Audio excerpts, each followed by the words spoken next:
Bienvenidos a la batidora Bahía Trevia. Hoy en Dos Tazas de Inspiración tenemos la suerte de tener a Ramón de Cangas. Ramón, buenas tardes. Buenas tardes, un placer estar aquí, gracias por la invitación. A ti, bueno, Ramón, yo creo que de todos los que estamos en el grupo de la batidora Bahía Trevia es de sobra conocido. Él es dietista nutricionista y también es doctor en ciencia de los alimentos, doctor en biología también. Ha escrito, no sé si son ya 13 o 14 libros. Van 14 y en breve sale el 15 ya. Bueno, pues 15 libros nada menos y bueno, además que tiene un profundo conocimiento no solo por estar en el día a día con los pacientes en la clínica, que es muy importante, sino también por su faceta también investigadora y yo creo que también por los grandes con los que te has formado, ¿no? Que también Claro, ayuda. Sí, ayuda, al final, efectivamente. Al lado de quien te formas, pues contribuye mucho a intentar pues, seguir un poco el camino, al menos en la parte de seriedad en la nutrición y cosas así. Sí. Y bueno, y también divulgación, ¿no? Porque yo creo que también hoy en día es muy importante, cada vez vamos más rápido, no todo el mundo además tiene esa capacidad crítica, ¿no? A la hora de leer o de investigar o de ver publicaciones adecuadas, y yo creo que también los resúmenes que haces tú también ayudan mucho. Sí, yo la divulgación más que nada es sobre todo por el hecho de que como veo a muchos pacientes, de primera línea veo muchas de las dudas o confusiones que tienen como consecuencia de a veces sesgos en las redes o mensajes un poquito radicales. Entonces muchas veces me veo en la obligación de dar este mensaje para dejar claro a los pacientes cuál es pues, una posición quizás más moderada o más crítica, aunque bueno, obviamente todas las opiniones son bienvenidas. Sí. Pues bueno, primero me gustaría que, bueno, de algunos de tus últimos libros sabemos que eres pues un gran defensor de la alimentación mediterránea y que además esto también estás hablando últimamente mucho de la importancia de la matriz alimentaria. Yo creo que es la matriz alimentaria, el patrón también de consumo, el patrón alimentario y bueno, y dieta mediterránea, que llevas muchos años también hablando de ello y escribiendo sobre ello, y que muchas veces también parece que es una moda, que todo vale en la dieta mediterránea, pero no es así. Coméntanos sobre este tema y luego te voy a preguntar otros más sobre probióticos, sobre la microbiota, que también es un tema que creo que te interesa y nos gustaría también que nos cuentes. Así es. Sí, la dieta mediterránea, bueno, yo soy gran defensor de ella y también porque soy admirador de profesionales grandísimos como puede ser el doctor Luis Sierra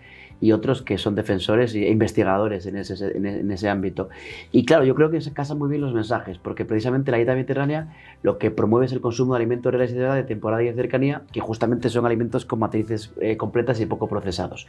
Un concepto que es importante el de matriz, porque durante muchos años habló mucho de nutrientes, de calorías, un mensaje que a la población, bueno, no le llega mucho, pero es quizás más prioritario hablar de alimentos, de matrices alimentarias, porque hay que tener en cuenta que el alimento es un espacio en el cual hay diferentes nutrientes, sustancias bioactivas que están interaccionando entre sí y que hacen que el efecto final de esas cosas que interaccionan entre sí sea uno u otro. Ese es el concepto de matriz. Eso explica el por qué a lo mejor un lácteo entero no azucarado, a pesar de que tiene grasa saturada, produce un efecto y una carne procesada que tiene grasa saturada produce otro, aunque los dos tengan grasas saturadas. Y yo creo que ese mensaje y el hecho de que la evidencia científica cada vez muestre más la importancia del uso de matrices completas es interesante, porque además en esos alimentos hay muchas sustancias bioactivas que en mi opinión van a dar lugar a muchas investigaciones futuras.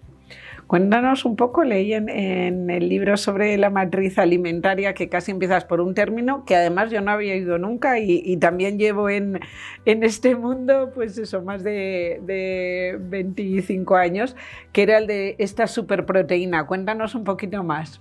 Sí, hombre, efectivamente, al final son conceptos que quiero decir que al final puede ser un poquito de marketing, porque al final también es como el tema de superalimentos o alimentos pues con efectos especiales. Yo creo más bien que al final lo más importante, y también lo cuento de la parte del libro de matriz, es el concepto de patrón general, como bien decías al principio. Es decir, yo creo que siguiendo un patrón variado, equilibrado y además mediterráneo, pero el patrón de cualquier país, de México, por ejemplo, o de Colombia, donde sea, que utiliza sus alimentos típicos de temporada, de cercanía y tradicionales, no deja de ser parecido al patrón mediterráneo, cambiando el cereal, cambiando la legumbre, pero al final yo creo que es eso, un bajo consumo de alimentos ultraprocesados permite una salud general. Luego sí podemos hablar de algún alimento concreto, en el libro de Matriz se habla de algunas cosas concretas, pero al final yo siempre tenía miedo que al hablar de cosas concretas se pueda pensar que efectivamente que hay un superalimento, una superproteína, un super antioxidante, y yo creo que es el conjunto en general.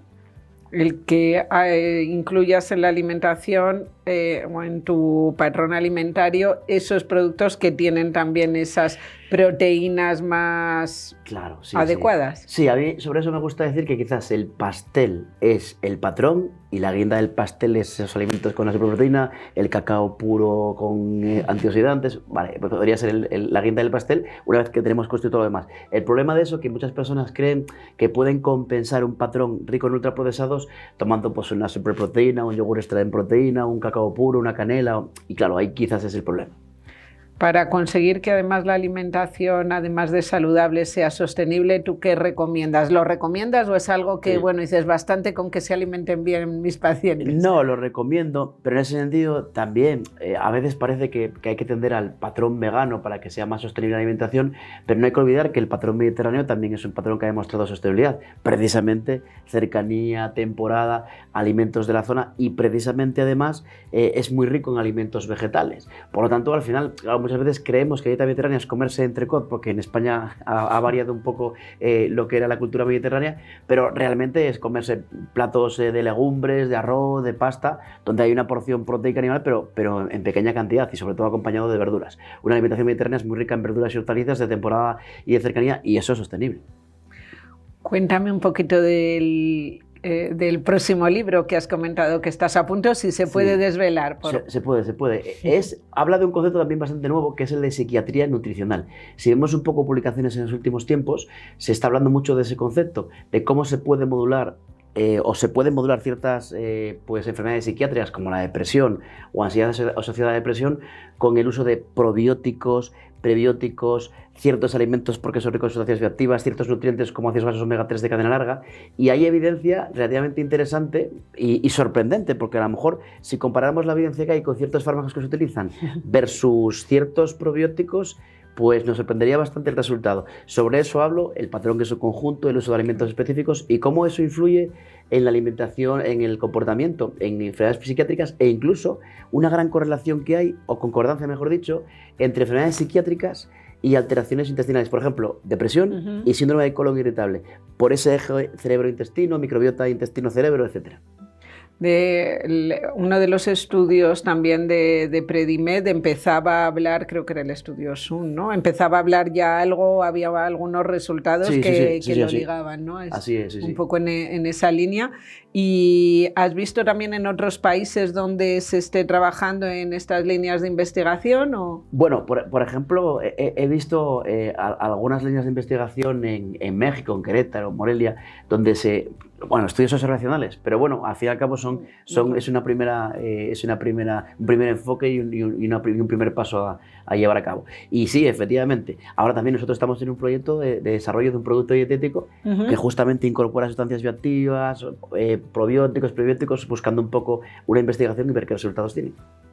También es verdad, aparte es un nuevo producto porque por lo que estás comentando, también lanzasteis, había uno para la salud visual, ¿verdad? Sí, pensando en la degeneración macular asociada a la edad, que es la principal causa de ceguera en mayores de 50 años en el primer mundo y que realmente no tiene, algunos de su tipo seca y húmeda, pues no tiene curación, pero se puede ralentizar con el uso de ciertos elementos o suplementos. De hecho, hay estudios como Arezzo, de estos que lo muestran, y nosotros lo que hicimos fue incorporar los elementos de ese par de estudios y además algún elemento nuevo, entre ellos pues una patente, una matriz liofilizada patentada de la Universidad de Castilla-La Mancha, que era procedente del ajo morado de las pedroñeras, muy rica también en alicina, que también tiene cierto efecto protector. Sí, que además este tipo de nutrientes normalmente no sirve solo, o sea, no previene solo una patología, ¿no? Sino que... Así es, porque la degeneración macular parece que es debido a un incremento del daño oxidativo en las células de la mácula, pero también hay otras enfermedades oculares derivadas de un daño oxidativo incrementado y en otro tipo de patologías celulares. Por lo tanto, efectivamente, en ese sentido, pues podría ser útil. Ramón, danos un consejo, ya que te tenemos, una recomendación para finalizar, para, bueno, pues eso, para lograr que la población consiga llevar estos patrones alimentarios adecuados sin pasarlo mal, sin obsesionarse, pero que consigamos también revertir estas enfermedades degenerativas, sobre todo la obesidad, a pesar de que seguimos... Esta mañana también leíamos que sigue siendo uno de los países o el país con más longevidad, pero sin embargo cada vez también con más patologías, ¿no? ¿Qué recomendación darías en general? Yo creo que lo determinante es la adhesión, y teniendo en cuenta que 95 de cada 100 dietas acaban en fracaso porque unos años después se recupera lo perdido y más, esas personas, ese 5% que consigue mantener los hábitos y mantener por lo tanto el peso estable, es porque consigue mantener un mensaje que no es radical. Yo huyo de las dietas que dicen fase 1, fase 2, batidos sustitutivos, sino que hay que promocionar desde el minuto 1 una dieta en la que aprendo a comer ni blanco ni negro, una zona intermedia en la que cuido la salud desde la evidencia científica, soy capaz de perder peso pero disfruto. Y sabiendo que una vez que alcance el punto de equilibrio en el cual ya estoy en un peso aceptable, pues todavía puedo disfrutar un poco más, pero siempre sabiendo que tiene que haber un mensaje de moderación. Huyo totalmente de los mensajes radicales nutricionales porque sé, y además ya por experiencia, no solo por estudios publicados, que acaban en fracaso. Pan para hoy, hambre para mañana. Pues muchísimas gracias, Ramón, ha sido un placer. Un placer, muchísimas gracias.